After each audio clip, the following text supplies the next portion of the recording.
তোমার দাওয়াত আমার দাওয়াত নেই দাওয়াতে মিল, তোমার কিতাব আমার কিতাব নেই আবার মিল।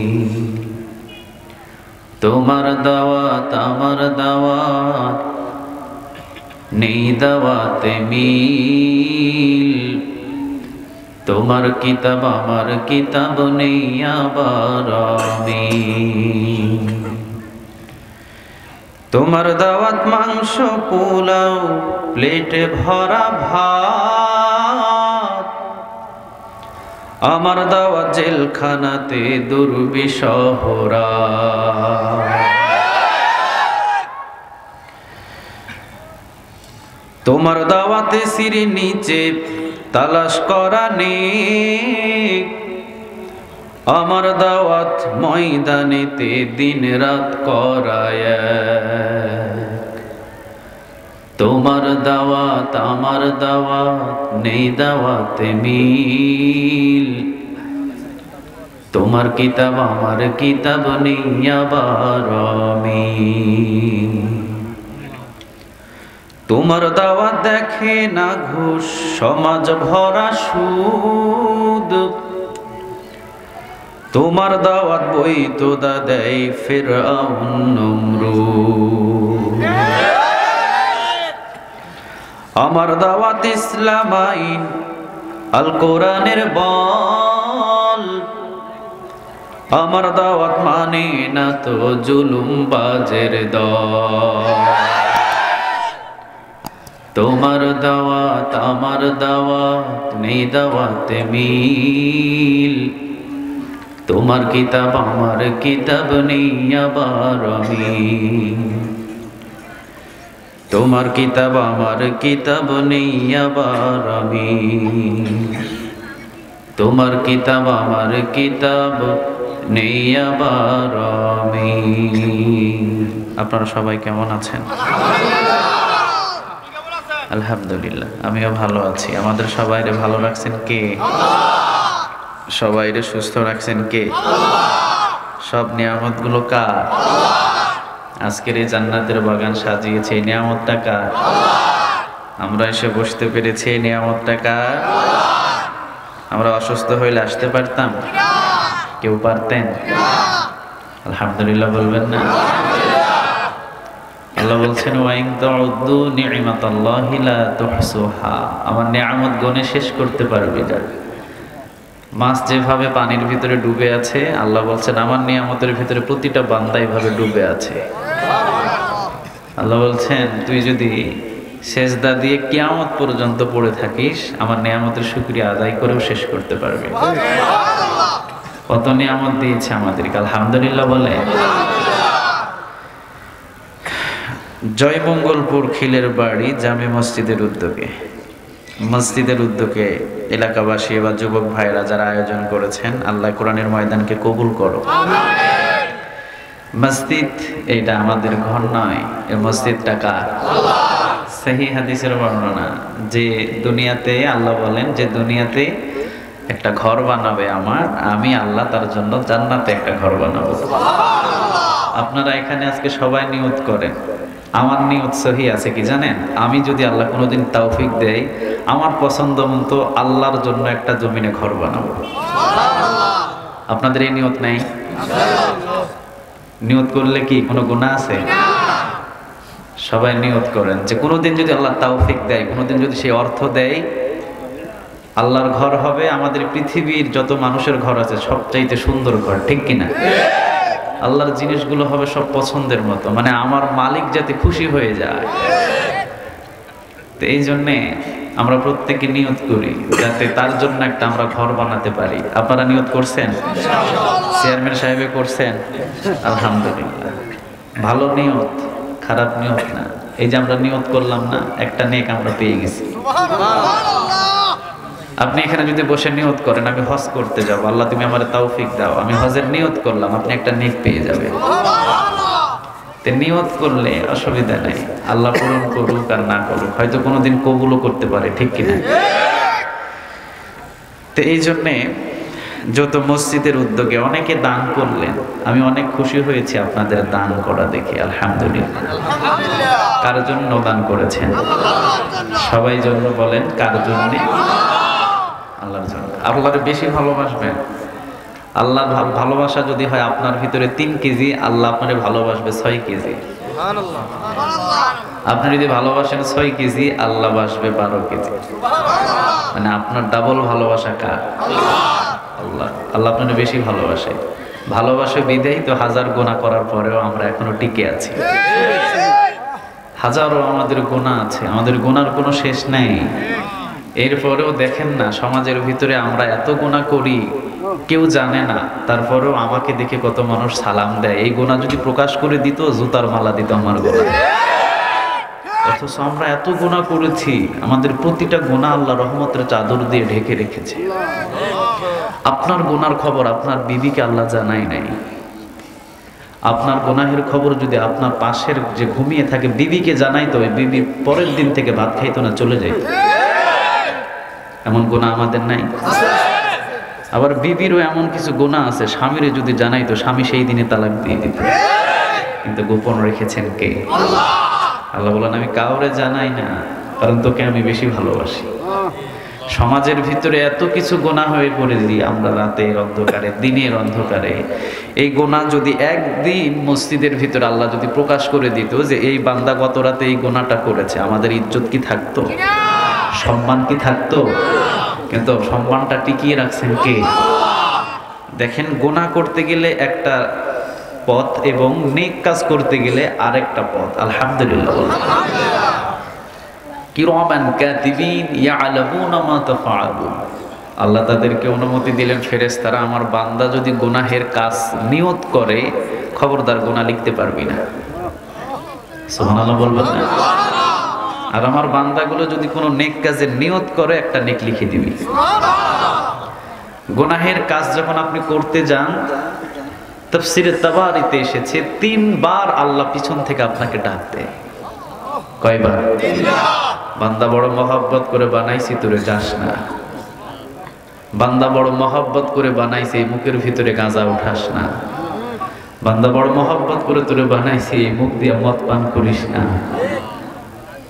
এই মুখটা আমি পবিত্র রেখেছি।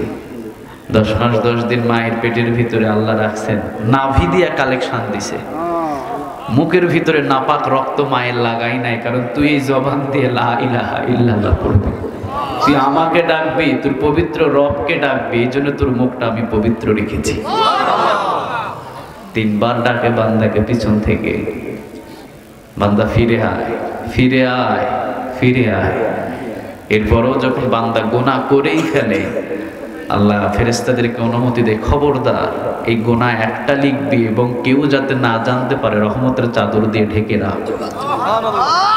কোনোদিন যদি আমার বান্দা কোনো ময়দানে, কোনো কোরআনের ময়দানে গিয়ে, কোনো মসজিদের কোনায় গিয়ে তাওবা করে, আমি আল্লাহ মাফ করে দিব। যেটাকে আমি মাফই করে দিব, এটা প্রকাশ করার দরকার কি? এই জন্য গোপন রেখে দেন কে? এতদিন পর্যন্ত আপনার যতগুলো গুনাহ গোপন আছে, আপনি বিশ্বাস করেন এই গুনাহগুলো আল্লাহ একদিন না একদিন তাওবা করলে মাফ করে দিবে। শুধু শিরকের গুনাহ ছাড়া আল্লাহ বাকি সমস্ত গুনাহ মাফ করে, আলহামদুলিল্লাহ। আমাদের এই জায়গায় তো কোনো শিরকের গুনাহ ব্যক্তি কি আছে?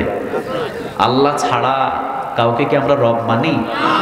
তাহলে আমাদের শিরকের গুনাহ এখানে কারো হয়তো নাই।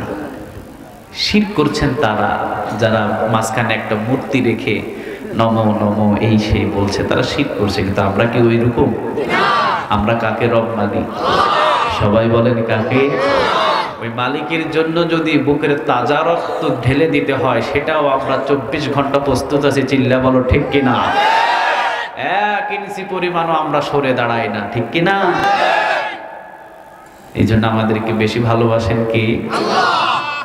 তাহলে গুনাহ করলেন, একটা সিস্টেম আল্লাহ দেখিয়ে দিলেন। আর যখন নেক কাজের নিয়ত করলেন, নিয়ত করার সাথে নেক দিলেন কে? নেক কাজটা আপনি করে ফেলেছেন, নেক কাজটা হয়ে গেছে আপনার। আল্লাহ বলছেন, নেক কাজ করেছে না, ওই একটা নেকের পাশে একটা শূন্য দিয়ে দে। একের পাশে একটা শূন্য দিলে কত হয়? আল্লাহ বলেন 10 গুণ নেক বাড়ায় দে। এবং একটা গ্রুপ আছে ফেরেশতা, দেখেন আমাদের মানে ঘরের ভিতরে বা বাড়ির ভিতরে যদি একটা গাভী বাচ্চা দেয়, ওই গাভীটাকে লালন পালন করার জন্য ঘরে একটা লোক থাকে না? কথা কন না কেন? থাকে। আল্লাহ একটা গ্রুপ ফেরেশতা বানিয়ে রেখেছেন, বান্দার নেক আমলগুলো ওইগুলোকে পেলে পুষে যাতে একটু বড় সাইজ করে।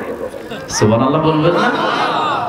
দান করেছেন 1 টাকা, কিয়ামত পর্যন্ত ওই দানটাকে পেলে পুষে উহুদ পাহাড় পরিমাণ বড় করে আপনার আমলনামায় জমা করে দেবে আল্লাহ। এরপরেও বলে তুই জান্নাতে যা। সুবহানাল্লাহ বলবেন না? বিশ্বনবী বললেন, কিয়ামতের ময়দানে যদি বান্দার আমলনামার ভিতরে কোনো শিরকের গুনাহ না থাকে, আমি আল্লাহ সব মাফ করে দেব। শিরকের গুনাহ নিয়ে যদি আমার বান্দা না আসে, আমার বান্দা যদি কিয়ামতের ময়দানে আসমান পরিমাণ গুনাহ নিয়ে হাজির হয়ে যায়, আমি আল্লাহ আরশ পরিমাণ দয়ার মায়া নিয়ে বান্দার সামনে হাজির হয়ে বান্দার গুনাহগুলো মাফ করে দেব। এই জন্য আল্লাহ রাব্বুল আলামিন গুনাহ লেখার সিস্টেম একটা করলেন, নেক দেওয়ার সিস্টেম একটা করলেন। আল্লাহ বললেন এই ফেরেশতাগুলো এক সাইডে থাক, আমার বান্দা যত নেক কাজ করেছে এগুলারে পেলে পুষে অর্থাৎ বেশি করে কিয়ামতের ময়দানে আমি আল্লাহ তার আমলনামায় দিয়ে দেব। বান্দা যেন ওই নেক আমল দ্বারায় আমার জান্নাত পর্যন্ত ঢুকে যায়। আচ্ছা, আমাদেরকে ভালোবাসে কে? সবাই বলেন না কে? তাহলে ভালোবাসা আমরা যতটা দিই, আমাদের তার চাইতে তিনি আমাদেরকে বেশি দেন, ঠিক কিনা? সহিহ হাদিসের বর্ণনা, আপনি আল্লাহর দিকে অর্ধ হাত যাবেন, আল্লাহ 1 হাত আসে। সুবহানাল্লাহ নাই? আপনি যাইবেন 2 হাত, আল্লাহ দৌড়ে দৌড়ে আসে 4 হাত। তাহলে ভালোবাসা কার? আরো জোরে বলেন কার? আল্লাহ বলেন, বান্দা তুই আমার দিকে 1 হাত আসবি, আমি আল্লাহ দৌড়ে যাই 2 হাত। তুই 2 হাত আসবি, আমি যাই 4 হাত। তুই 4 হাত আসবি, আমি যাই 8 হাত। তুই আসবি 100 হাত, আমার দয়া মায়া তোর দিকে ছুটে যায় 200 হাত। আরেকটা বর্ণনা দেখেন, আল্লাহ ভালোবাসেন কত বেশি আমাদের। কোন বান্দা যদি জমিনের ভিতরে যৌবনকালে একবার আল্লাহ বলে ডাক দেয়, আল্লাহ বলে আমি আরশে আজিম থেকে 70 বার বান্দারে বলি, কি বলবি তাড়াতাড়ি বল। পৃথিবীর এমন কে আছে একবার ডাক দিলে 70 বার আপনার ডাকে সাড়া দেয়? কে আছে এমন? কেউ নাই। কিন্তু ওই মালিক যিনি সারা জাহানের রব, তিনি আপনার একটা ডাকে 70 বার সাড়া দিচ্ছেন। আলহামদুলিল্লাহ বলে। এই জন্য ভালোবাসা আমাদের সবচেয়ে, পৃথিবীর ভিতরে আমাদেরকে আমাদের মা এবং বাবাও বেশি ভালোবাসতে পারে না। মা এবং বাবার চাইতে আমাদেরকে একজনা বেশি ভালোবাসে। বলেন তিনি কি? আল্লাহ রাব্বুল আলামিন বললেন, ওয়াত-তিন, 3 ফলের কসম, ওয়াজ-যাইতুন, যাইতুন ফলের কসম, ওয়াত-তুর সিনিন, তুর পর্বতের কসম, ওয়া হাযাল বালাদিল আমিন, নিরাপদ মক্কা নগরীর কসম। 4টা কসম খাইলেন। এই 4টা কসম কিন্তু বাবা যেমন তেমন কসম না। সারা বাংলার জমিন খুঁজে আপনি 3 ফল খুঁজে বাহির করতে পারবেন না, ঠিক না বেঠিক? পবিত্র স্থানে, পবিত্র স্থানগুলোতে 3 ফল ফলে, যেমন কোন স্থানে 3 ফল পাবেন না। ওয়াত-তিন, ওয়াজ-যাইতুন, ওয়াত-তুর সিনিন, তুর পর্বতের কসম, ওয়া হাযাল বালাদিল আমিন, নিরাপদ মক্কা নগরীর কসম। লাকাদ খালাকনাল ইনসানা ফি আহসানি তাকওয়িম। আলহামদুলিল্লাহ। 4টা কসম খাওয়ার পর আল্লাহ বললেন, খুব সুন্দর অবয়ব সুরত দিয়ে আমি আল্লাহ মানুষকে বানিয়েছি। সুবহানাল্লাহ বলবেন। এর চেহারার দিকে যখন আমি আল্লাহ রাব্বুল আলামিন তাকাই, সে বান্দা যতই গুনাহ করুক আমি আল্লাহ মাফ করে দিই। বানাইছেন মহব্বত করে কে? আরো জোরে বলেন কে? আল্লাহ বলেন, কত মহব্বত করে বানাইছি তুই জানোস নাকি? যখন তুই দুনিয়াতে মায়ের গর্ভ থেকে তুই পড়লি, আমি আল্লাহ রাব্বুল আলামিন তোর খাবারের জন্য মায়ের স্তনের ভিতরে আগে থেকেই, তুই আসার আগে থেকে খাবারগুলো গরম করে রেখে দিয়েছি। এই খাবারটা একবারে বেশি গরম করি নাই, তোর কচি জিহ্বাটা পুড়ে যাবে। এই খাবারটা আবার ঠান্ডা করি নাই, যে গলাটা চেপে যাবে, বেশি ঠান্ডা হইলে মানুষের গলা চেপে যায়। আমি আল্লাহ কুসুম কুসুম গরম করে দিলাম। একটা মোটা নল দিয়ে যদি একবার টান দেন, নাকের ভিতরে গলার ভিতরে আটকে যাবে পানি। আমি এমনও সিস্টেম করি নাই। মায়ের স্তনের ভিতরে একটা দুইটা না 32টা ছিদ্র দিয়ে আস্তে আস্তে করে আমি তোকে দুধ খাইয়েছি। আস্তে আস্তে আমি তোকে বড় করেছি। এরপরে যখন আমি তোকে দুনিয়াতে একটু সাবল্য করলাম, তোর জবান দিয়ে আমি সুন্দর সুন্দর কথাগুলো ফোটালাম। আল্লাহ, সবাই বলে এই শব্দগুলো শিখাইছেন কে? জিহ্বার ভিতরে যে আমরা কথা বলি, এই কথা বলার ভাষাটুকু জ্ঞানটুকু দিয়েছেন কে? আলহামদুলিল্লাহ বলবেন। কত সুন্দর করে বানিয়েছি বান্দা, দেখ। মায়ের স্তন থেকে দুধ খাইয়ে খাইয়ে আমি আল্লাহ রাব্বুল আলামিন তোকে আস্তে আস্তে বড় করলাম। নিজের দিকে একটু তাকাইলেই তুই বুঝতে পারবি। তবে বান্দা, ইন্নাল্লাহা লা ইয়ানজুরু ইলা সুওয়ারিকুম ওয়া আমালিকুম ওয়ালাকিন ইয়ানজুরু ইলা কুলুবিকুম ওয়া আমালিকুম। আল্লাহ বলেন, আমি মানুষের বাহিরের কোন দৃশ্য দেখি না রে বান্দা, আমি দেখি মানুষের কলব। সুবহানাল্লাহ বলেন। যদি আপনি কালো হন, আল্লাহর যদি ইবাদত করেন, আপনার জন্য জান্নাতের ব্যবস্থা করে রেখে দিবেন কে? এই জন্য আল্লাহ বললেন, ওয়াতিন, তিন ফলের কসম, ওয়াজাইতুন, জাইতুন ফলের কসম, ওয়াতুর সিনিন, তুর পর্বতের কসম, ওয়াহাদাল বালাদিল আমিন, নিরাপদ মক্কা নগরের কসম। লাকাদ খালাকনাল ইনসানা ফি আহসানি তাকওয়িম, সবচাইতে উত্তম গঠন দিয়ে, সুরত দিয়ে আমি আল্লাহ তোকে বানিয়েছি। তুই পাপ করলেও আমি আল্লাহ তোকে ভালোবাসি। সুবহানাল্লাহ বললেন। তুই কয়দিন পাপ করবি? তুই পাপ করতে করতে তোর হায়াতের লাস্ট সীমানা পর্যন্ত পাপ করবি। মৃত্যুর বিছানায় তুই যদি তাওবা করিস, আমি আল্লাহ মাফ করে দিব। বান্দা জেনে রাখ, তোর হায়াতের রশি হলো কমসে কম 80 বছর। 80 বছরে শুধু গুনাহ করেছিস, কিন্তু 80 বছর গুনাহ করতে দীর্ঘ লম্বা এর ব্যবধান। 80 বছর যেমন তেমন নয়, অনেক লম্বা সময়। অনেক লম্বা সময় ধরে গুনাহ করেছিস, তাওবা করেছিস। 80 বছরের গুনাহ আমি 1 সেকেন্ডে মাফ করে দিব। ওই ক্ষমতাটা আমি নিজের কাছে রাখি। সুবহানাল্লাহ বলবেন। এই ক্ষমতাটা কার? আরো জোরে বলেন কার? এই জন্য আল্লাহ বলছেন, লাকাদ খালাকনাল ইনসানা ফি আহসানি তাকওয়িম। বান্দা গুনাহ করলেও আমি আল্লাহ তোদেরকে ভালোবাসি। বিশ্ব নবীজিরে বললেন, ও নবী, আপনার চাচা দীর্ঘদিন পর্যন্ত কালেমা পড়েছে, দীর্ঘদিন পর্যন্ত গুনাহ করেছে, শিরক করেছে, আবু তালিব। জান নবী শুধুমাত্র লা ইলাহা ইল্লাল্লাহ যদি পড়ে, আমি আল্লাহ সব গুনাহ মাফ করে দেব। মৃত্যুর পূর্বেও যদি আপনি ইমানদার হয়ে মরেন, বলেন তো মৃত্যুর পূর্বে আপনার গুনাহগুলোরে মাফ করে দিবে কে? গুনাহ করলেও আমাদেরকে মাফ করেন কে? নূহ আলাইহিস সালাম আল্লাহ রাব্বুল আলামিনের কাছে 2 হাত তুলে দোয়া করলেন, আল্লাহ আপনি জাতিটারে ধ্বংস করে দেন। 950 বছর আমারে মার দূর করছে। জোরে বলেন কয়শো? 950 বছর আমারে প্রতিদিন মারছে।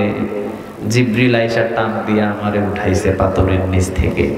পরের দিন আবার মারছে। 950 বছর অতিষ্ঠ হয়ে গেছি। এই জাতিটারে আপনি ধ্বংস করে দেন। নবীদের দোয়া কবুল করেন কে? আরো জোরে বলেন কে? কারণ নবীরা হাত তুলতে দেরি, নবীদের দোয়া কবুল হতে দেরি না। যেমন পয়গম্বর মুসা আলাইহিস সালামের কাছে একজন উম্মত এসে বললেন, ও পয়গম্বর মুসা, আমার জন্য একটু দোয়া করেন, আল্লাহ যাতে আমারে শান্তি দেয়। কি দেয় বলেন? আমারে যেন শান্তি দেয়, তোমার মালিকের কাছে একটু দোয়া করেন। পয়গম্বর মুসা আলাইহিস সালাম 2 হাত তুলে দোয়া করলেন, আল্লাহ আমার এই উম্মতটারে শান্তি দেন। আল্লাহ রাব্বুল আলামিন পরের দিন বললেন, পয়গম্বর তোমার এই উম্মতটারে আমি শান্তি দিয়ে দিলাম, তাহলে খবরটা আমি পৌঁছাই দিয়ে আসি। আল্লাহ বললেন যাও দিয়ে আসো। দৌড় দিয়ে চলে গেলেন পয়গম্বর মূসা আলাইহিস সালাম। দৌড় দিয়ে তিনি খবর পৌঁছে গিয়ে দেখেন যার সুখ এবং শান্তির সুসংবাদ দিয়ে যাবে লোকটা মারা গেছে। বাবা দুনিয়া থেকে বিদায় হলে ছেলে সন্তানের কান্নাকাটি আছে না নাই? ছেলে কান্দে ঘরের ভিতরে, মেয়ে কান্দে ঘরের ভিতরে, বিবিও কান্দে ঘরের ভিতরে। পয়গম্বর মূসা আলাইহিস সালাম বললেন, আল্লাহ আমি দোয়া করলাম এই উম্মতকে যাতে আপনি শান্তি দেন, আমার দোয়ায় কি শান্তি দিলেন আপনি? আপনি তো তাকে দুনিয়া থেকে বিদায় করে নিলেন। আল্লাহ বললেন, পয়গম্বর তোমার হাত তো বড় দামি হাত, তুমি তোমার উম্মতের জন্য শান্তি চেয়েছো, দুনিয়ার 2 দিনের শান্তি দিলে তো এই শান্তি শেষ হয়ে যাবে, এই জন্য তোমার এই উম্মতের মৃত্যু দিয়ে আমি চিরস্থায়ী জান্নাতের শান্তির বাসিন্দা বানায়া দিলাম। এই জন্য নবীরা যদি 2 হাত তুলে দোয়া করে কবুল করেন কে? আমার নবীও যখন 2 হাত তুলতেন কবুল করতেন কে? আলহামদুলিল্লাহ বলবেন।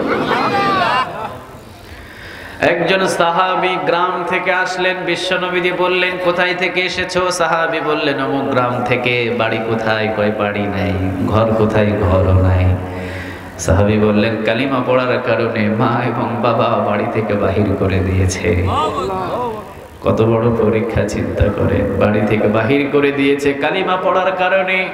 বিশ্বনবী একেবারে পাশে বসালেন, মাথায় হাত বুলিয়ে দিলেন সারা জাহানের যিনি বাদশা, প্রায় সুবহানাল্লাহ 2 জাহানের বাদশা, তিনি মাথায় হাত বুলিয়ে দিলেন এবং বললেন শান্ত হও, তুমি বলো তো কি চাও, যা চাইবা আমি যদি 2 হাত তুলি আরশ থেকে সেটা মঞ্জুর হয়ে যাবে। কি চাও বলো তুমি? বাবা বাহির করে দিয়েছে বাড়ি থেকে, মা বাহির করে দিয়েছে বাড়ি থেকে, যা চাইবা আমি বিশ্বনবী শুধু 2 হাত তুলে দোয়া করে দেব, যা চাইবা আমি বলতে দেরি, কবুল হতে দেরি হবে না। সাহাবী চলে গেলেন। পরের দিন আবার আসলেন, বিশ্বনবীজি আবার বললেন, চাইলেন না, চলে গেলেন সাহাবী আবার। বিশ্বনবীজি 3য় দিন বললেন কি চাইবা চাও? সাহাবী বললেন ও নবী আমারে কি চাইতেই হবে? বিশ্বনবীজি বললেন হ্যাঁ, তুমি কি উঠের পাল চাও নাকি সম্পদ চাও নাকি খেজুর বাগান চাও? আল্লাহর কাছে যেইটা দোয়া করবো ওইটাই দিবে। সাহাবী বললেন ও নবী আপনি দোয়া করেন আমি যেন আপনার সাথে এক জান্নাতে থাকতে পারি। বিশ্বনবীজি 2 হাত তুলে দোয়া করলেন, আল্লাহ আমার এই এতিম সাহাবীটা আমার সাথে জান্নাতে থাকতে চায়। আল্লাহ রাব্বুল আলামিন বললেন ও নবী আমার কি জান্নাতে জায়গার অভাব আছে নাকি? আপনার জান্নাতের পাশে আমি একটা জান্নাতের ঘর বানায় দেব। এই জন্য নবীরা যখন 2 হাত তুলে দোয়া করতেন কবুল করতেন কে? আর জোরে বলেন তো দেখি কে? নূহ আলাইহিস সালাম 2 হাত তুলে দোয়া করলেন, আল্লাহ আমার এই কওম আমাকে 950 বছর মারধর করছে, এদেরকে আপনি শেষ করে দেন। আল্লাহ রাব্বুল আলামিন বললেন ঠিক আছে নূহ, তুমি যখন বলেছো যাও আমি সবগুলারে শেষ করে দেব, তুমি নৌকার উপরে উঠে যাও। নূহ আলাইহিস সালাম তিনি কিস্তির উপরে উঠলেন। 40 দিন 40 রাত পর্যন্ত আল্লাহ বৃষ্টি দিলেন, অগ্নিঝরা বৃষ্টি দিয়ে সমস্ত মানুষদেরকে শেষ করে দিলেন কে? গাছও নাই, পালাও নাই, কোনো কিছু নাই। 40 দিন 40 রাত পর্যন্ত বৃষ্টি দিয়ে সব শেষ। নূহ আলাইহিস সালাম রে বললেন পয়গম্বর নূহ এবার নৌকা থেকে নামো, কারণ নৌকার উপরে উঠতে বলেছিলাম আমি আল্লাহ, আবার নৌকা থেকে নামতেও বলছেন কে? নৌকা থেকে নামার পর আল্লাহ রাব্বুল আলামিন বললেন এখন তো তোমার কওমের কোনো দায়িত্ব নাই, এইবার তুমি হাড়ি আর পাতিল বানাও। কি বানাও? হাড়ি আর পাতিল বানাও। নূহ আলাইহিস সালাম বললেন আল্লাহ আপনি আদেশ করেছেন, আপনার আদেশ সেকেন্ডের ভিতরে আমি পালন করব। নূহ আলাইহিস সালাম তিনি হাড়ি আর পাতিল বানানো শুরু করলেন। অসংখ্য বানালেন, হাজার হাজার বানালেন, অসংখ্য হাড়ি আর পাতিল বানালেন।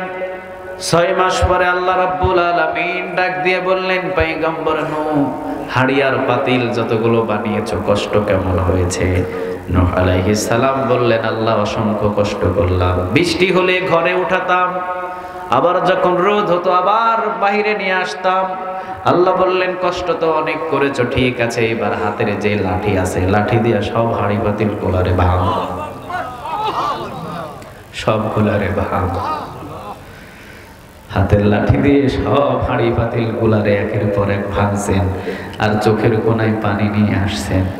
নূহ আলাইহিস সালাম চিন্তা করেছেন, কি জন্যে আমাকে বানাতে বললেন আর কি জন্য ভাঙতে বললেন, কেন এই 6 মাস আমারে দিয়া কষ্ট করালেন? আল্লাহ রাব্বুল আলামিন বললেন, হাড়ি পাতিল ভেঙে এত কি কষ্ট লাগে? চোখের পানি এত টপ টপ করে পড়ে কেন পয়গম্বর নূহ?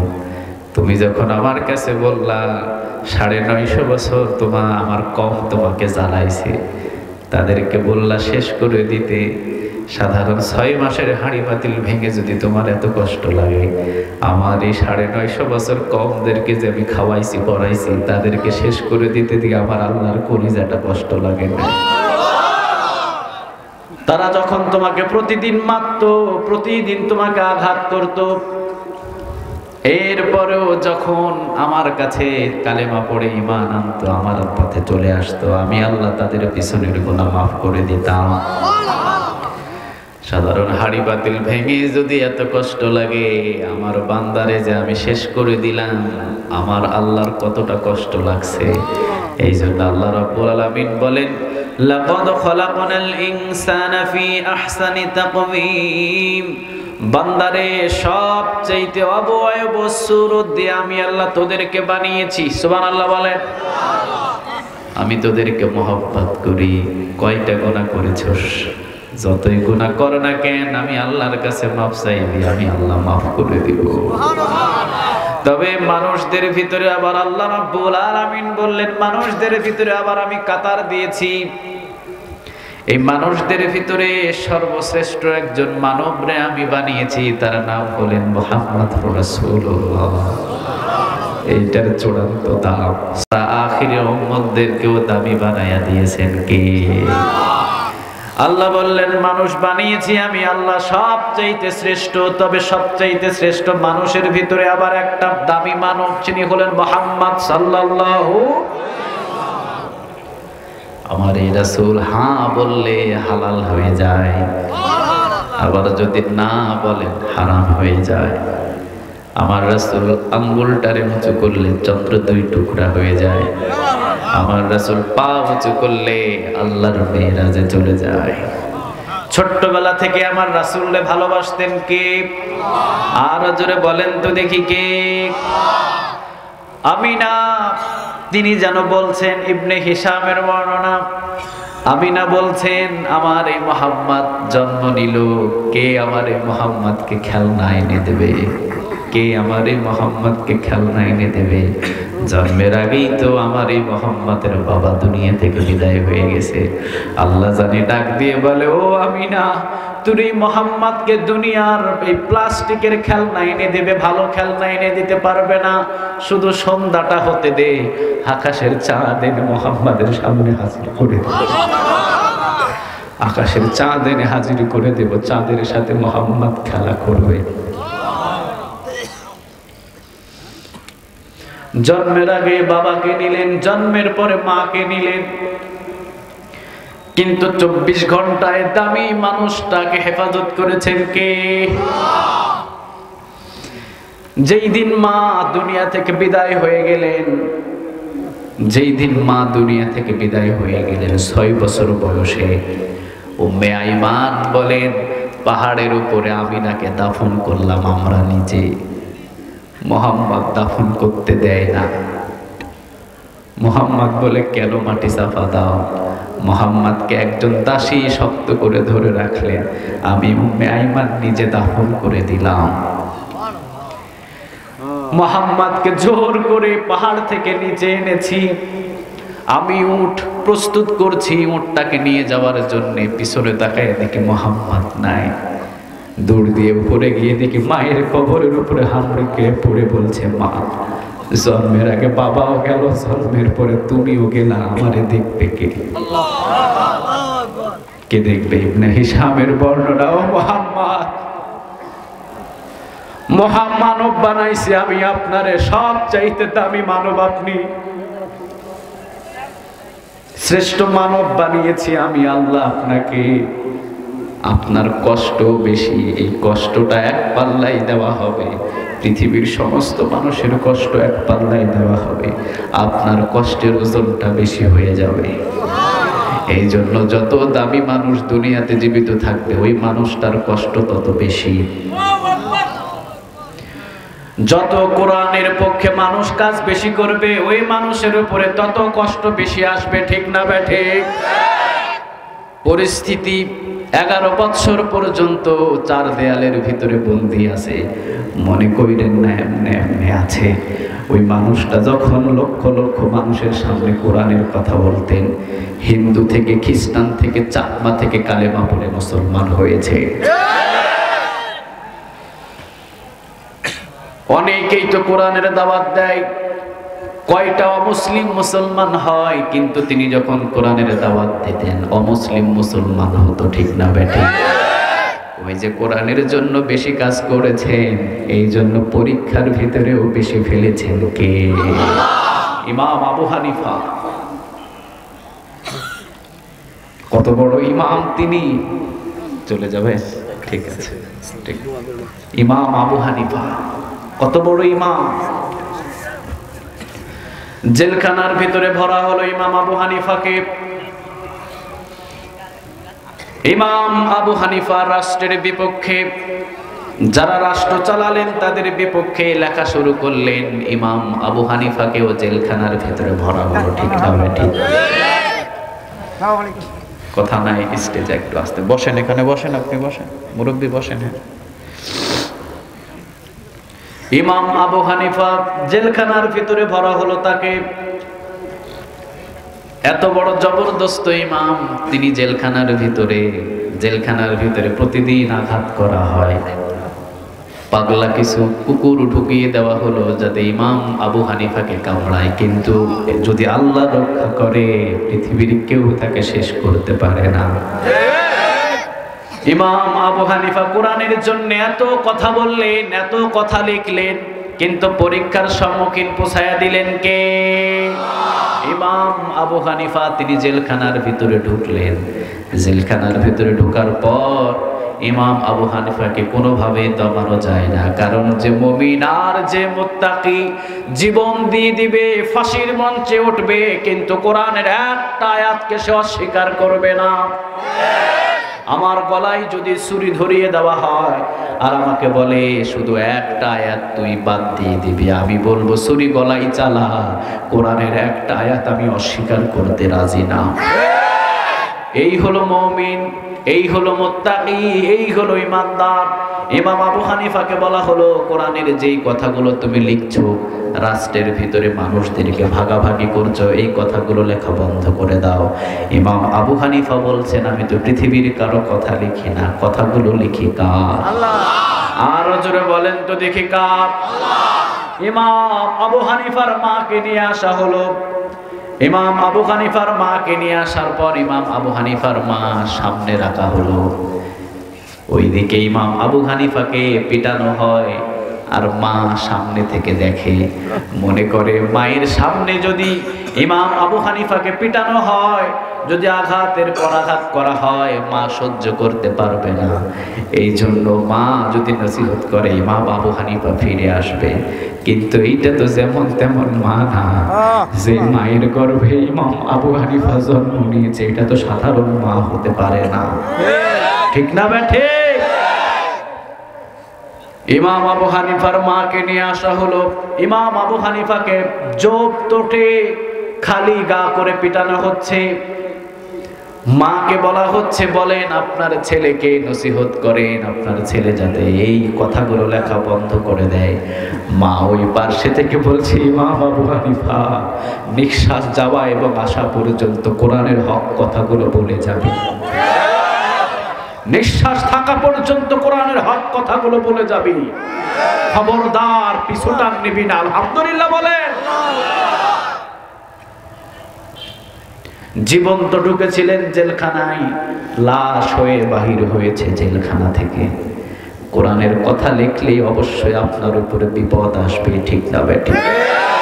কিন্তু এমন দাওয়াত আপনি দিয়েছেন যেই দাওয়াতে শুধু হাদিয়া আসে আর আপনাকে কপালে কাফের নাস্তিক চুমা দেয়, বুঝতে হবে ওই দাওয়াতটা রাসূলের দাওয়াত নয়। আপনার দাওয়াতের ভিতরে স্বার্থ লুকায়িত আছে, ঠিক কিনা? যখনই আপনি দাওয়াত বাতিলের বিপক্ষে কথা বলবেন, তখনই আপনার বিপক্ষে বাতিলগুলো দাঁড়িয়ে যাবে। বিশ্ব নবীজিকে কষ্ট বেশি দেওয়া হলো। ও নবী, আমি আপনাকে সর্বশ্রেষ্ঠ করে বানিয়েছি, এই জন্য আপনার কষ্ট বেশি। জন্মের আগে বাবাকে নিয়ে নিলাম, জন্মের পরে মাকে নিয়ে নিলাম, কিছুদিন পরে আবার চাচাকেও নিয়ে নিলেন, দাদাকেও নিয়ে নিলেন, ঠিক না বেঠিক? কালেমার জন্য আমির হামজা সব চাইতে বিশ্ব নবীজিকে আশেপাশে থেকে পাহারা দিয়েছে, কিন্তু সর্বশেষ আমির হামজাকেও এমন ভাবে উঠায়া নিলেন বিশ্ব নবীজি সহ্য করতে পারে না। ওয়াসি নামের যে আমির হামজাকে শেষ করেছিল, বিশ্ব নবীজি অনুমতি দিয়েছিলেন, যেখানে পাইবা ওয়াসিকে শেষ করে দিবা। এতটা কষ্ট পেয়েছিলেন। হিন্দা নামের একজন মেয়ে, আবু সুফিয়ানের স্ত্রী হিন্দা নামের যেই মেয়ে, এই হিন্দা নামের এই মেয়ে ওয়াসিকে লালিত পালিত করতেন, একজন গোলাম ছিলেন। হিন্দা বললেন, ওয়াসি আমির হামজা মুহাম্মাদের চাচা আমার বাবা এবং আমার ভাইকে দুনিয়া থেকে শেষ করেছে, তুই পারবি নাকি বল? যদি পারিস মালামাল করে দেব, তোকে এক পাল্লায় রাখবো, আরেক পাল্লায় সম্পদ দেব, তোর ওজন অনুযায়ী সমস্ত সম্পদ দেব। ওয়াসি কিন্তু খুব চূড়ান্ত ভাবে বললেন চালাতে পারতেন। ওয়াসি বললেন, কোনো সমস্যা নাই, যান আমি কাজটা করে দেব। কিন্তু ওয়াসি তখনও মুহাম্মাদকে চিনে নাই। ওয়াসি তখনও পর্যন্ত চিনে নাই। ওয়াসি বললেন, ঠিক আছে করে দেব। শুরু হলো যুদ্ধের ময়দান। উহুদের প্রান্তরে সবাই আসলেন। ওয়াসি হিন্দা নিয়ে গেলেন ওয়াসিকে যখন হিন্দা নিয়ে গেলেন, ওয়াসি দূর থেকে দেখলেন আমির হামজা কোনটা। হিন্দা বললেন, ওই যে দেখো সিংহের মতো পুরুষ, ওইটাই হলো আমির হামজা। মুসলিমান মুত্তাকি তো সিংহের মতো বসবাস করে, কখনো বিড়ালের মতো তারা বসবাস করে না। হযরত ওমর রাদিয়াল্লাহু তাআলা আনহু একা কালেমা পড়ে সারা মক্কার ভিতরে আন্দোলন সৃষ্টি করেছে। হযরত ওমর রাদিয়াল্লাহু তাআলা আনহু বিশ্ব নবীজিকে বললেন, ও নবী আপনি অনুমতি দেন, আমি এই মক্কার চত্বরে প্রকাশ্যে আমার পবিত্র আল্লাহর ধ্বনি উঠাবো। বিশ্ব নবীজি বললেন, ওমর বিশৃঙ্খলা সৃষ্টি হবে, যায়ও না। ওমর বললেন, ও নবী কাকে ভয় দেখান আপনি? এই মক্কার সমস্ত কাফের গুলো 50 জন রে এই ওমর একটা হালি মনে করে না। ওরা 50 জন রে ওমর হালি মনে করে না। সুবহানাল্লাহ বলেন। আজকে ওমরের মতো যদি একজন ক্ষমতাশীল সারা বিশ্বের ভিতরে দাঁড়াতো, মুসলমানদের দিকে রক্ত চক্ষু নিয়ে তাকানোর পৃথিবীর কারো ক্ষমতা ছিল না।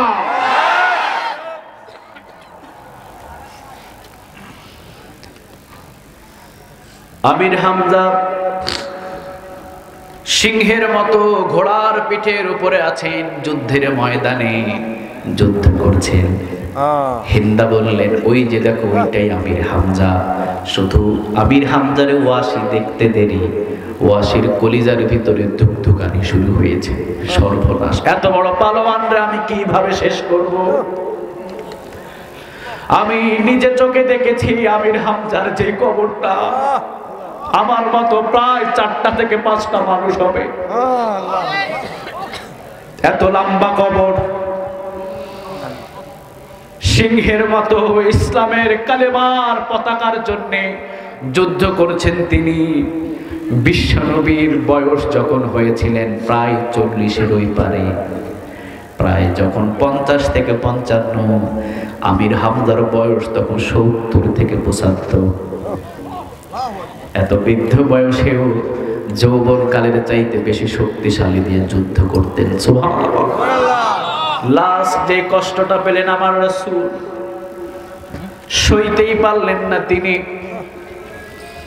আমির হামজা ঘোড়ার উপরে উঠে যুদ্ধের ময়দানে যুদ্ধ করছে। পাহাড়ের এক কিনারা থেকে হিন্দা বলছে, ওইটা আমির হামজা, দেখো। ওয়াসি তাকিয়ে দেখলেন আমির হামজা এমন ভাবে তরবারি চালায়, মনে হচ্ছে যেন বেলেট দিয়ে কচু গাছ কাটে।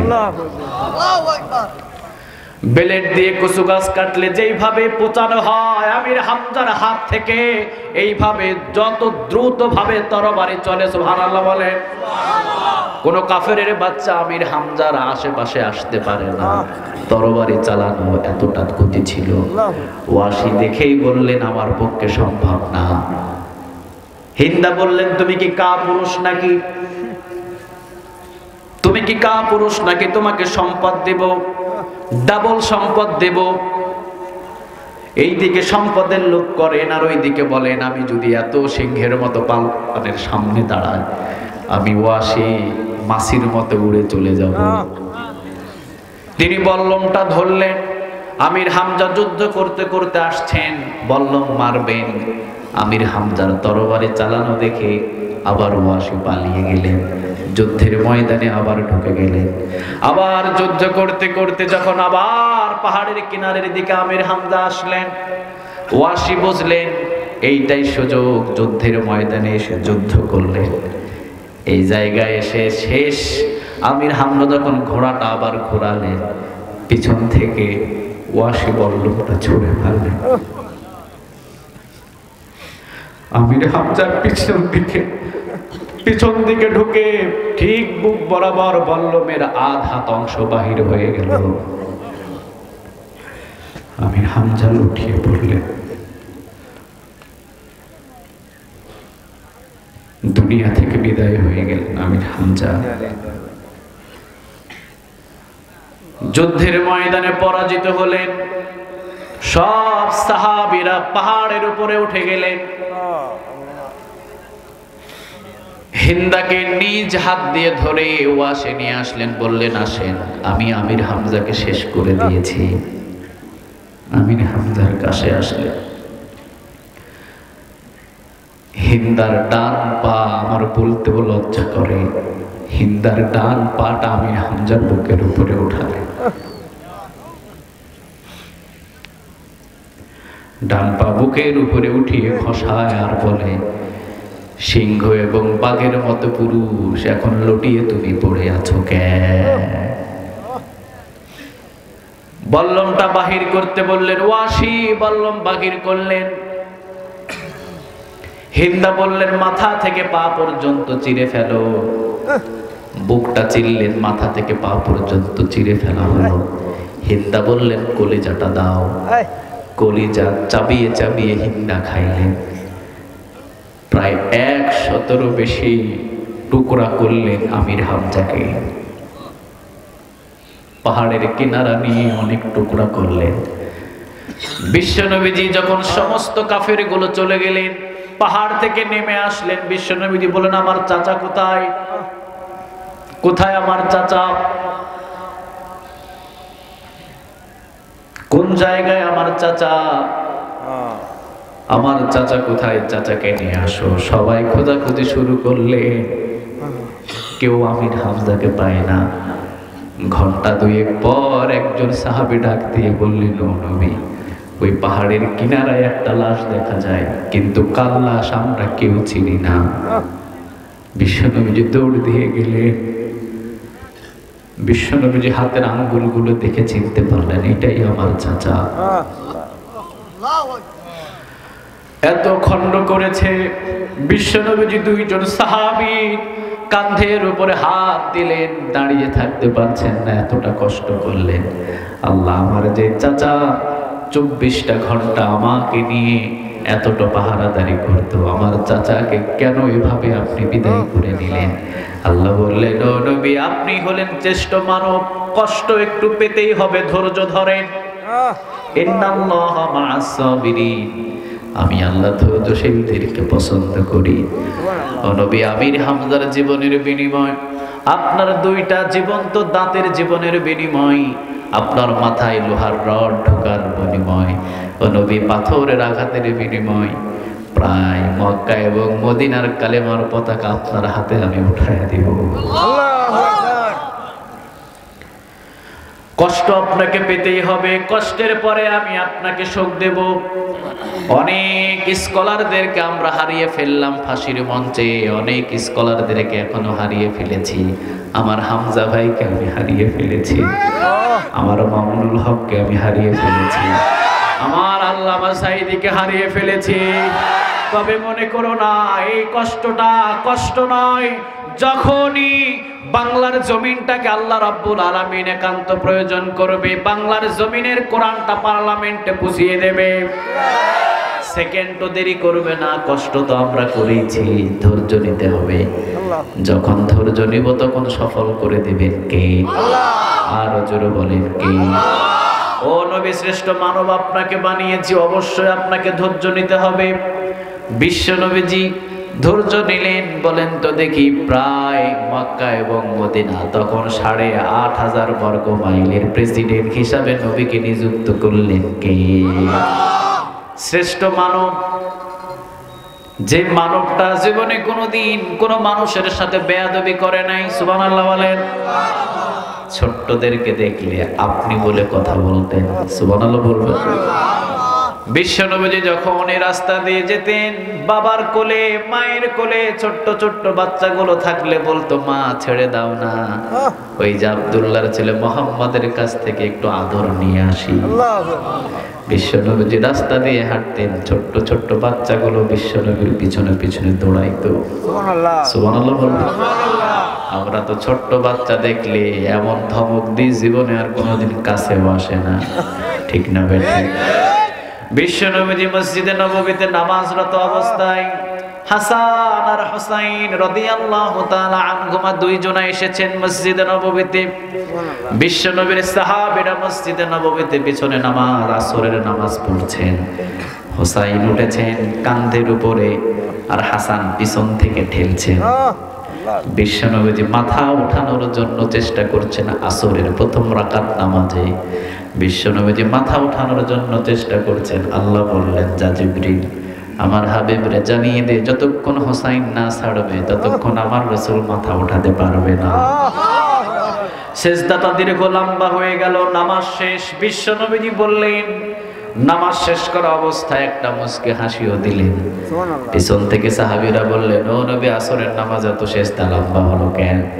বিশ্বনবীজি বললেন, ছোট্ট বাচ্চাদের আদর করার একটা সিবা নামাজ নাযিল হলো। আমার হুসাইন কাঁধের উপরে উঠেছে আর হাসান পিছন থেকে ঠেলাঠেলি করছে। সিজদা উঠাতে চাই, কিন্তু সিজদা উঠাতে নিষেধ করলেন কে? বোঝা যায় ছোট্ট ছোট্ট বাচ্চারা যখন আপনার সাথে খেলাধুলা করে, ওইটা পছন্দ করেন কে? আর জোরে বলেন তো দেখি কে?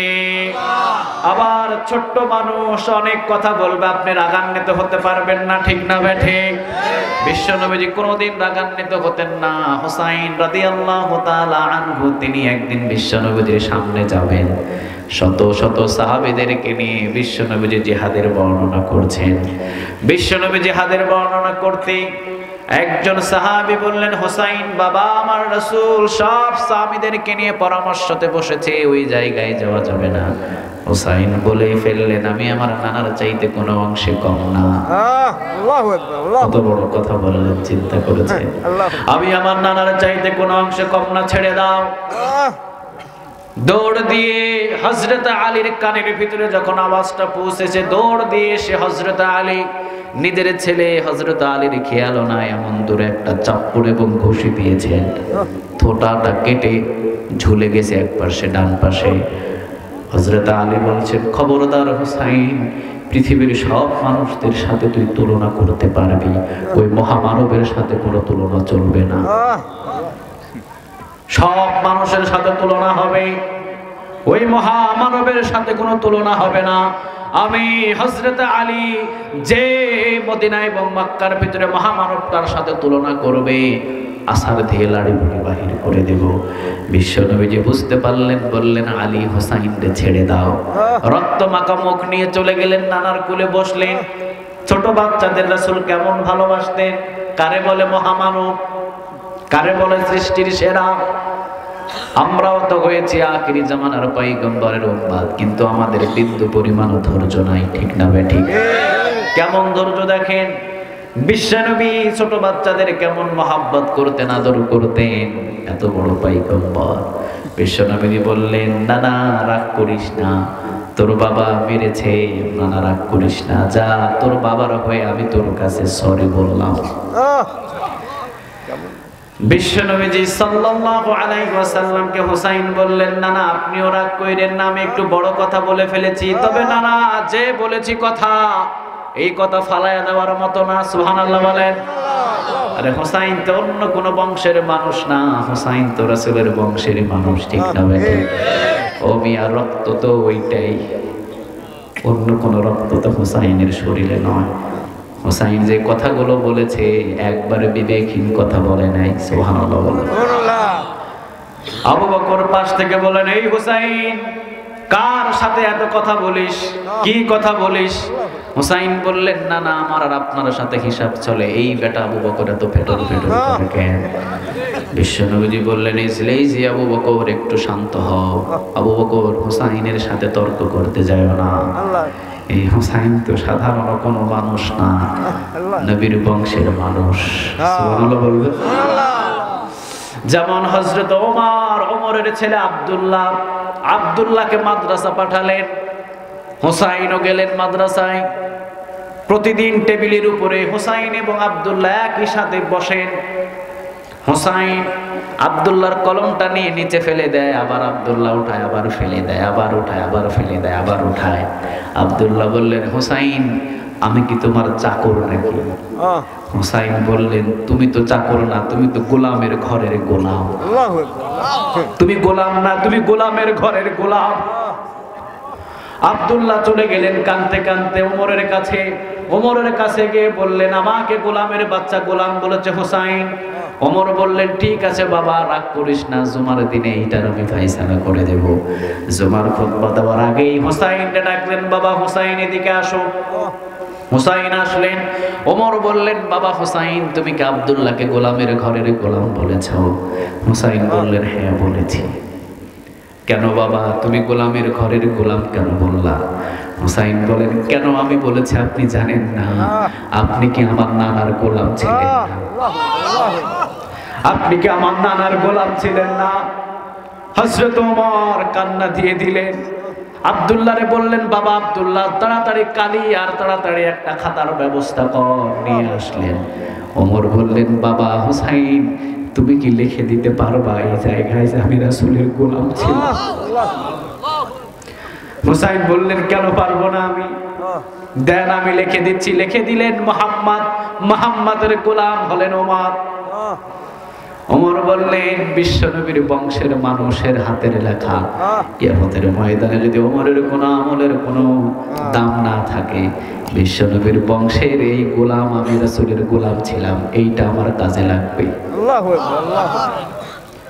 আমি যে রাসূলের গোলাম ছিলাম এইটা কাজে লাগবে। সেই হুসাইন ব্রেন দিয়ে কথা বলতেন, আজেবাজে কোনো কথা বলতেন না। মহামানব বিশ্বনবী সাল্লাল্লাহু আলাইহি ওয়াসাল্লাম তিনি বললেন, নানা তুমি আমার সাথে তুলনা করেছো, এই জন্য সাহাবীরা রাগান্বিত হয়েছে। নানা এমন কথা আর কখনো বইল না। হুসাইন বলছেন, নানা যা বলেছি একেবারেই বাজে কোনো মন্তব্য করি নাই। যেইটা বলেছি আমি তোমার চাইতে কোনো অংশে কম না, এইটা কিন্তু একেবারে ছোট কথা নয়। হিসাব করলে তোমার চাইতে আমি আরো বড়। এমন কথা যখন বলে দিলেন, ওমর দাঁড়িয়ে গেলেন, হুসাইন এখান থেকে সরে যাও। বিশ্বনবীজি বললেন, ওমর তুমিও শান্ত হও বাবা, আজকে দেখে হিসাব হুসাইনের সাথে হয়েই যাবে খেলা, দেখে হুসাইনের সাথে হয়ে যাবে যুক্তি।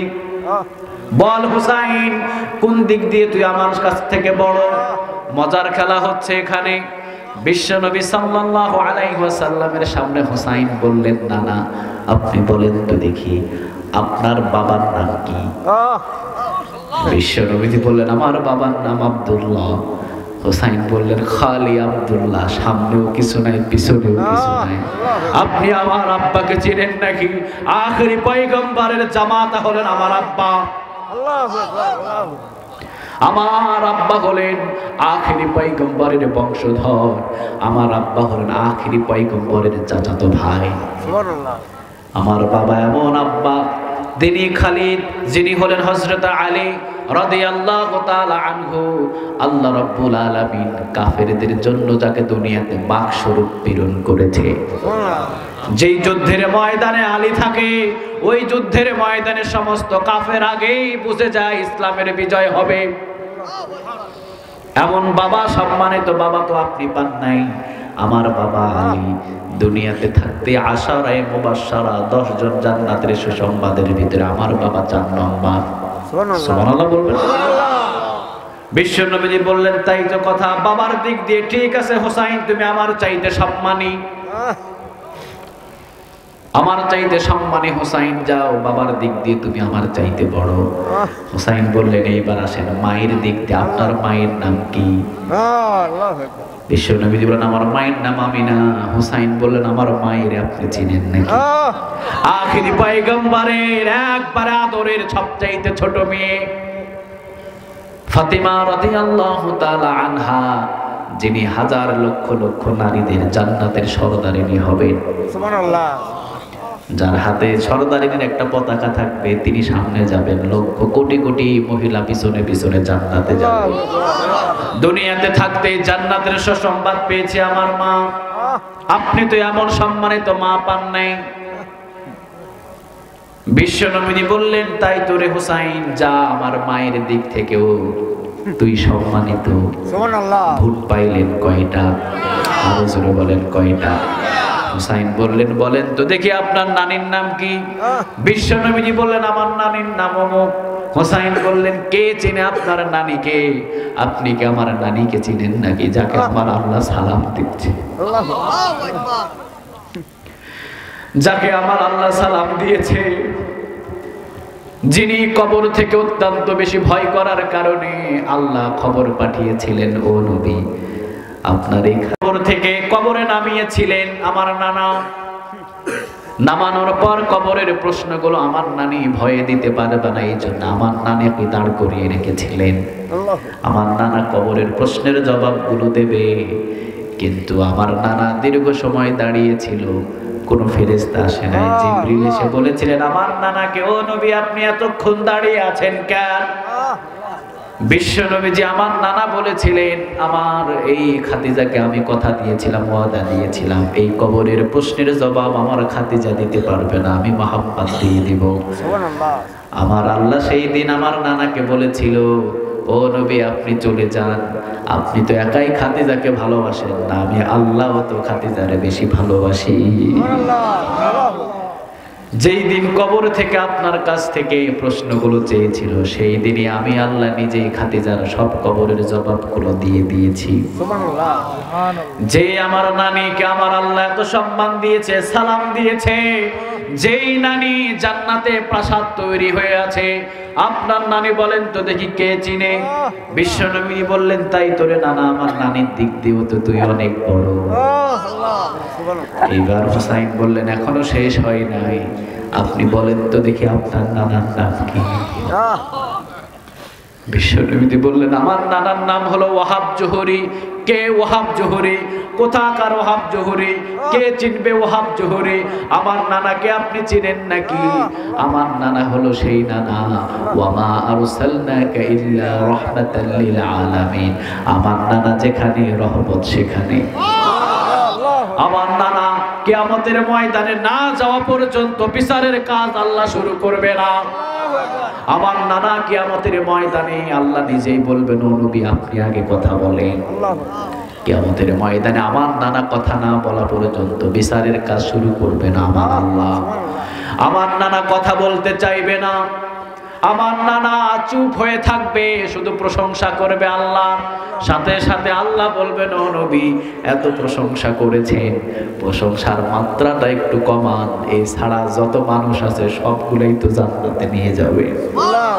প্রশংসা বন্ধ করবে আমার নানা, প্রশংসা বন্ধ করে এবার আমার নানাকে আমার আল্লাহ বলবে, নবী যান, অনুমতি দিলাম, বাছাইকৃত করে করে যাকে ইচ্ছা জান্নাতে নিয়ে যা। কে আছে আপনার নানা ওহাব জহুরীরে কে চিনে? আমার নানাকে আপনি চিনেন নাকি? আবু বকর দৌড় দিয়ে এসে হোসাইনকে কোলে তুলে নিলেন, চুমা দিলেন দুই গালে দুইটা। আবু বকর বললেন, এতদিন পর্যন্ত এমন জটিল হিসাব কেউ আমরা করি না। এই জন্য আমার রাসূলের উত্তম আদর্শ একটা ছিল, সেই আদর্শটা হলো ছোট বাচ্চাদের স্নেহ করতেন। আমরা মসজিদে ঢুকলে ছোট বাচ্চাগুলো যখনই মসজিদে আসে এমন দৌড়ানি দিই, জীবনে আর আশেপাশেও যায় না। ঠিক না বেঠে? খবরদার, ছোট বাচ্চারা মসজিদে আসবে, বাধা দিবেন না। ওকে যদি আজকে বাহির করে দেন, ও আগামীকাল থেকে দোকানে বসবে, আগামীকাল থেকে আজে বাজে আড্ডায় বসবে, আগামীকাল সন্ত্রাস হয়ে এলাকার ভিতরে দমন করবে। ঠিক কিনা? খবরদার, ওদেরকে মসজিদে ঢোকান, পাশে দাঁড় করায় দেন। দুষ্টুমি করলে বলেন যে একটু কম দুষ্টুমি করো, সাইডে যাও। তুরস্কের আইনগুলোতে, তুরস্কের উপরে হেডলাইনগুলোতে লিখে দেওয়া আছে, অনেক মুসলিম কান্ট্রিগুলোতে হেডলাইনে লিখে দেওয়া আছে, যতদিন মসজিদের ভিতরে ছোট বাচ্চাদের কিচির মিচির থাকবে ততদিন ওই দেশের ভিতরে ইসলাম টিকে থাকবে। যেই দিন ছোট বাচ্চাদের মসজিদের কিচির মিচির বন্ধ হয়ে যাবে, বুঝতে হবে সেই দিন থেকে ইসলামের দিনটা দিন দিন কমতে থাকবে। কারণ এই ছোট্ট বাচ্চাগুলো মসজিদে গেলে মুয়াজ্জিনের মহাব্বত, ইমামের মহাব্বত, মুসল্লির মহাব্বত তাদের দিলের ভিতরে পয়দা হবে। ঠিক কিনা? এজন্য খবরদার, ছোট্ট ছোট্ট বাচ্চারা মসজিদে যাবে, নিষেধ করা যাবে। বিশ্বনবীর উত্তম আদর্শ হলো একটা পেলাম, শ্রেষ্ঠ মানব যিনি ছোট বাচ্চাদের স্নেহ করতেন, মহাব্বত করতেন। বিশ্বনবীর আরেকটা হলো শ্রেষ্ঠ কাজটা ছিলেন গোলামদের সাথে ভালো ব্যবহার করতেন। সুবহানাল্লাহ বলেন। শ্রেষ্ঠ মানবের শ্রেষ্ঠ কাজ, গোলামদের সাথে ভালো ব্যবহার করতেন। আমরা রিকশায় চড়ি, রিকশাওয়ালা ব্যাটারে মানুষই মনে করি না, ঠিক না ব্যাঠি? সিএনজি ড্রাইভারে মানুষই মনে করি না। 5 জন মানুষ গিয়েছে দাওয়াতে, সিএনজি ড্রাইভার আছে, হয়ে গেল 6 জন। 5 জন খেয়ে চলে আসলাম, সিএনজি ড্রাইভারটারে নিলাম না।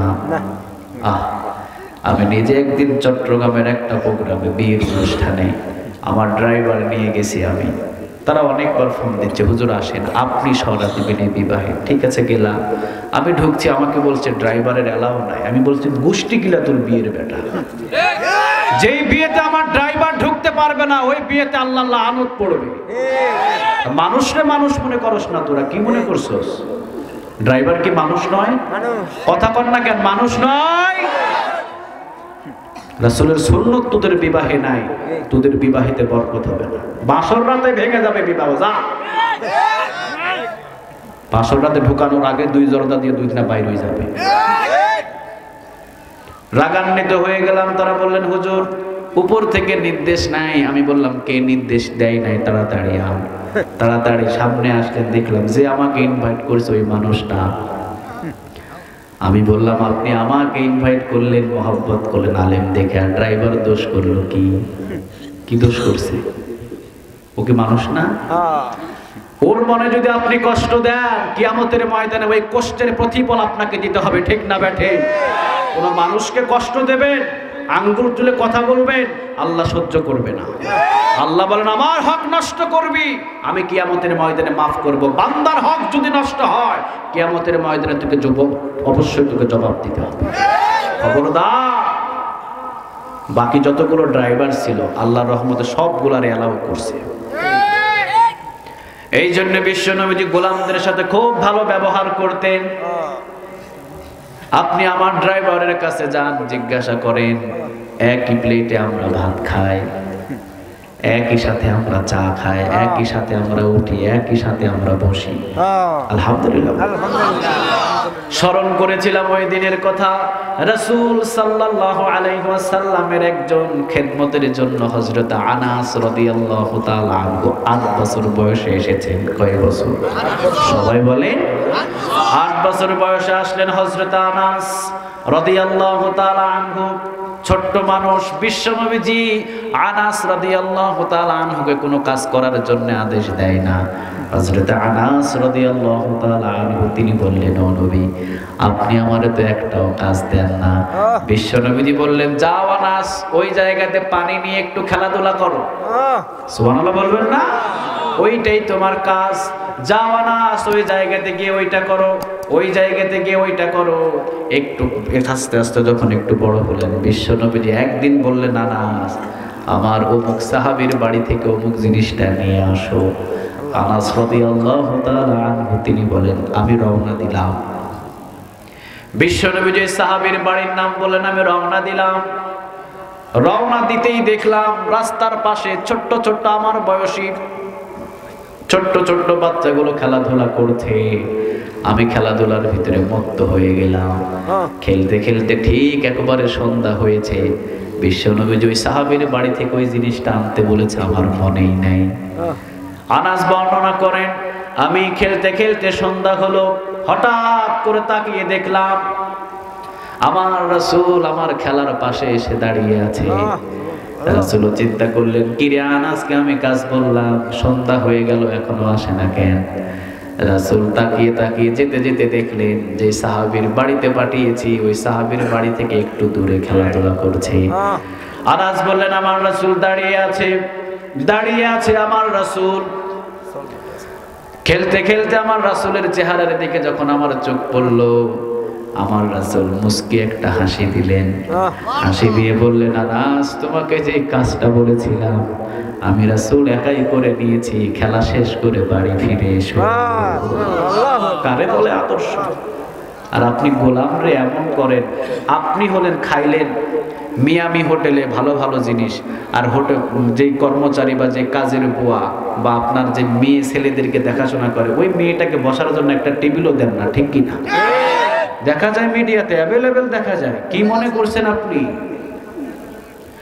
আপনার ছেলে আর আপনার মেয়ের মুখে যে মিয়ামি হোটেল থেকে দামি দামি মিষ্টি উঠিয়ে দিয়েছে, আল্লাহর আরশ খুশি হয় নাই। একটা এতিমের মুখে যদি একটা মিষ্টি উঠায়া দেন, আপনার জন্য আল্লাহর আরশ পর্যন্ত খুশি হয়ে যাবে। আপনার দামি ছেলে মেয়েদেরকে 10 লক্ষ টাকা খরচ করে আল্লাহর আরশ খুশি করতে পারেন নাই, কিন্তু পুষ মাস মাঘ মাসের শীতের রাতে একটা এতিমের গায়ে এই চাদরটা দিয়ে দেন, ওর মুখে যদি একটা হাসি ফোটাইতে পারেন, আল্লাহ বলেন আমার আরশ খুশি হয়ে যায়। রাসূলের আদর্শ আল্লাহ তুমি কবুল করো, আরো জোরে বলেন আমিন। এই জন্য আল্লাহ রাব্বুল আলামিন বললেন, লাকাদ খালাকনাল ইনসানা ফি আহসানি তাকওয়িম। সবচেয়ে সুন্দর গঠন দিয়ে মানুষদেরকে সৃষ্টি করেছেন কে? আল্লাহ। আরো জোরে বলেন কে?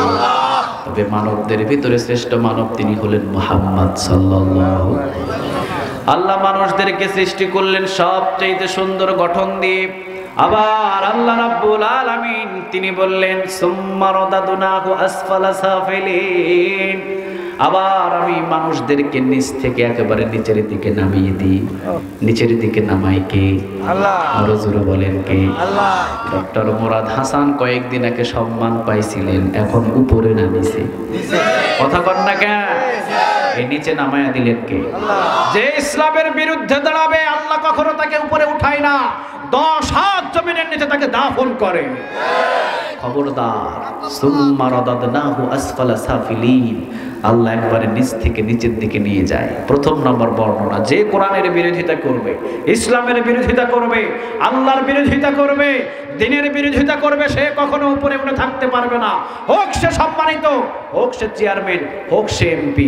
আজকে হয়তো ফুলের মালা, 2 দিন পরে জুতার মালা পরবে।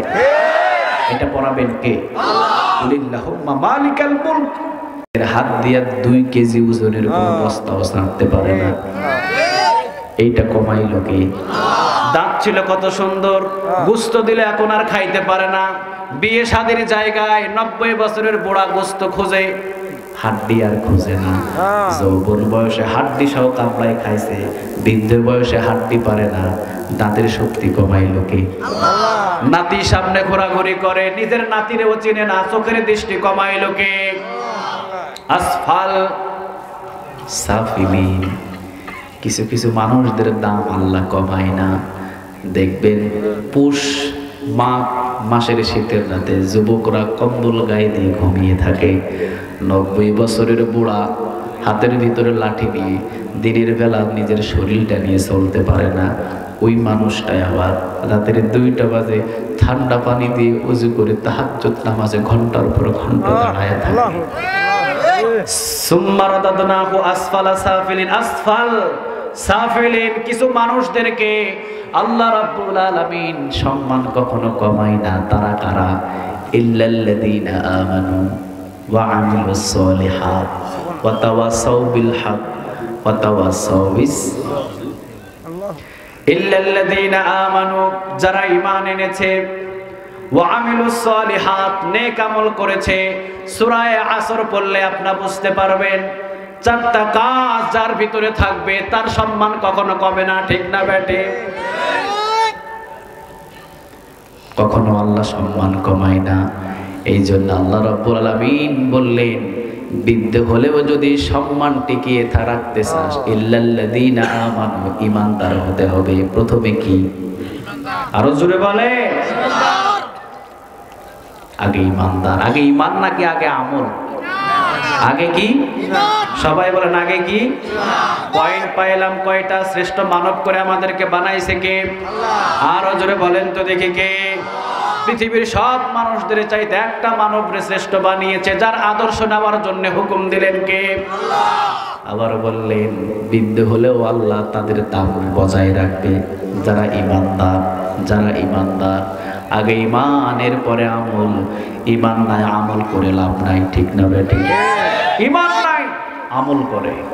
জাল আছে, জাল চিনেন আপনারা? জাল কথা কন না কেন? জাল চিনেন? সবাই চিনেন? আচ্ছা যাক, জাল যদি সবাই চিনেন তাহলে এই জাল দিয়ে কি ধরে বলেন তো দেখি? সবাই বলেন। আচ্ছা, জাল যদি একটু ছিঁড়াও হয়, জাল একটু কি? সবাই বলেন, জাল একটু ছিঁড়া। এই ছিঁড়া জাল দিয়ে যখনই মাছ ধরার জন্য রওনা দেবেন, ছিঁড়া জাল দিয়ে আপনি পুকুরে মারছেন, 1টা 2টা মাছ আসবে না? আসবে। কিন্তু মাছটা রাখার জন্য কি নিয়ে যায়? ডোলা। মাছটা ধরার পর কোথায় রাখে? কিন্তু ডোলার তলা নাই। ডোলার কি নাই? তলা নাই। মাছ রাখতেছেন, আছে? বাড়িতে আসবে। ঈমানটা হলো ডোলার মতো, আমলটা হলো জালের মতো। ছিঁড়া ছোটকা যদি আমল করেন, ডোলা যদি মজবুত হয়, অবশ্যই 2-4টা মাছ আসতে পারে। ঠিক না বেটি? জাল কিন্তু তরতাজা, ডোলার কিন্তু তলা নাই। হাজার মাছ রাখছেন, বড় বড় রুই কাতলা রাখছেন, সবগুলা নিচ দিয়ে চলে যাবে। ঠিক না বেটি? ঈমান আগে ঠিক করতে হবে। ঈমান ঠিক তো যা করবেন সবগুলো কিয়ামতের ময়দানে উপস্থিত পাওয়া যাবে। ঠিক না বেটি? এই জন্য আল্লাহ রাব্বুল আলামিন বলছেন, ইল্লাল্লাযীনা আমানু, আগে ঈমান, ওয়া আমিলুস সলিহাত, নেক আমল।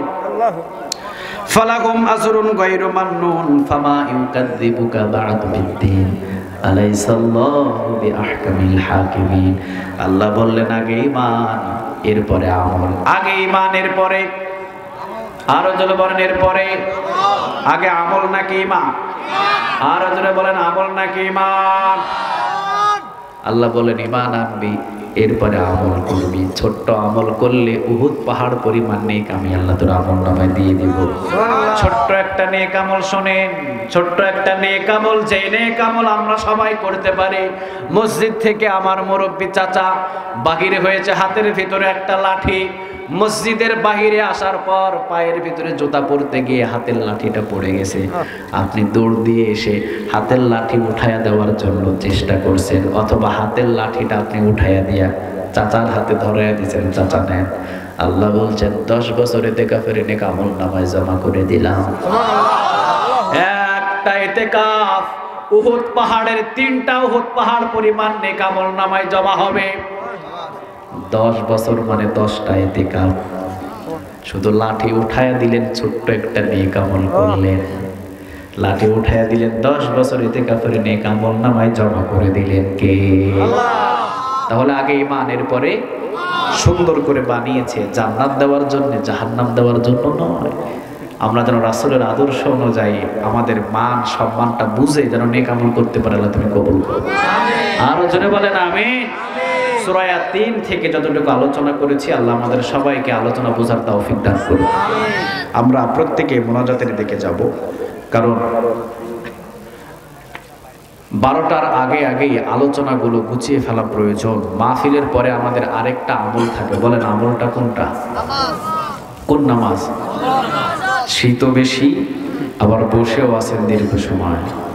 আল্লাহ রাব্বুল আলামিন আমাদের প্রত্যেককে ফজরের নামাজটা জামাতের সহিত আদায় করার তৌফিক দান করুন, আমিন। কমিটিদের একটু কথা থাকে।